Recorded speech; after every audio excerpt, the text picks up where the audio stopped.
जी Bloch साहब, आपकी जानिब आऊँगी। पाकिस्तान की सालिसी में हमने देखा कि बहुत ज़बरदस्त किरदार अदा किया गया सिफारती तौर पर। पाकिस्तान ने इस्लामाबाद में एक बार फिर वफूद की आमद की इतलात आ रही हैं। आप क्या समझते हैं, पाकिस्तान खित्ते में अमन का मरकज़ बनकर वाज़े तौर पर उभर आया है? और दूसरा, अपनाए हुर्मुज़ की नाकाबंदी के हवाले से सवाल ये है कि चीन जो है वो कहता है कि अगर, जैसे कि अमेरिका का अब जो बहुत बड़ा बयान सामने आया है कि हम कंट्रोल कर लेंगे और चीन के जो जहाज़ हैं वो भी नहीं गुजरने देंगे, तो इस पर चीन कह रहा है कि हमारी मईशत पर हमला करार पाएगा। तो ऐसी सूरत में ये बहुत बड़ा बहरान की सूरत इख्तियार कर सकता है ये सिचुएशन जो हम देख रहे हैं, क्योंकि बीजिंग और वाशिंगटन फिर बराह रास्त हो जाएंगे। क्योंकि देखिए, दो आपके सवाल जो हैं वो ज़िम हैं एक ही सवाल में आपने किए। तो पहले मैं पाकिस्तान के रोल से मुतालिक बात करूंगा कि पाकिस्तान जिस तरह बात हो रही थी कि वाकई पाकिस्तान ने इस्टेब्लिश कर लिया है अपने आप को। पहली बात मई में यही हुआ था कि हम एक क्रेडिबल मिलिट्री मिडिल पावर है। उसके बाद नेक्स्ट होता है कि क्या ये जो मिलिट्री विक्ट्री हमारी है, जो स्ट्रेटेजिक विक्ट्री है, इसको हम और यही हम उस वक्त भी यही बात कर रहे थे कि it must be converted into some kind of a tangible diplomatic and economic advantage. तो अल्हम्दुलिल्लाह मारका हक के बाद ये मारका अमन जो हमने अंडरटेक किया, अल्लाह की मेहरबानी से Pakistan has been established as a stable, as a reliable, as a credible diplomatic political front के ऊपर भी अपने आप को उसने अपना लोहा बनवा लिया। यही होता है ना कि भाई आप मिलिट्री लेवल के ऊपर मजबूत हैं,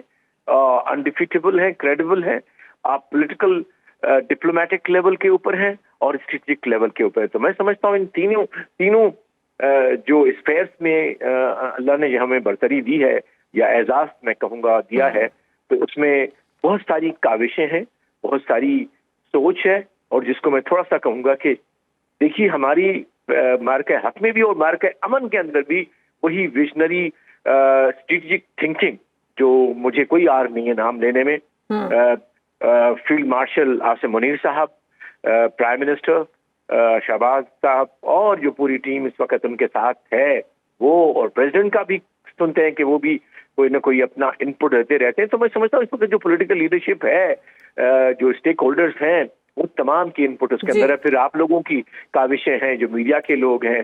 बलोच साहब, बिल्कुल आपने दुरुस्त फरमाया। आप क्या समझते हैं, क्या पाकिस्तान वाकई गैर जानिबदार तौर पर सालिस का किरदार अदा कर सकेगा आने वाले वक्त में भी? क्योंकि हम देख रहे हैं कि बहुत से ब्लॉक्स जो हैं वो बनते हुए दिखाई दे रहे हैं।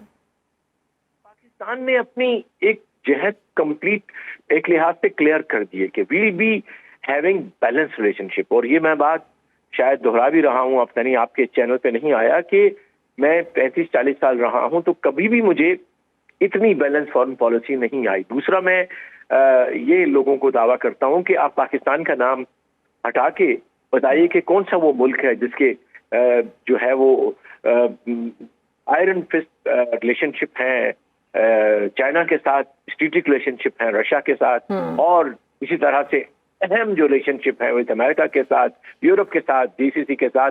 तो उसमें अल्हम्दुलिल्लाह पाकिस्तान का नाम आता है। और ये लफ्ज़ी भी नहीं है, ना ही ये कि हम पाकिस्तान में इसलिए हमें करना है। जो चीज नजर आती है वो नजर आती है।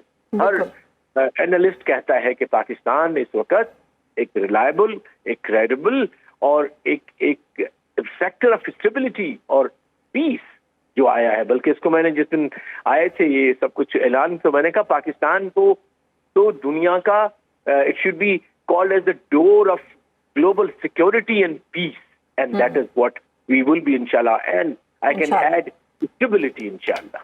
Thank you.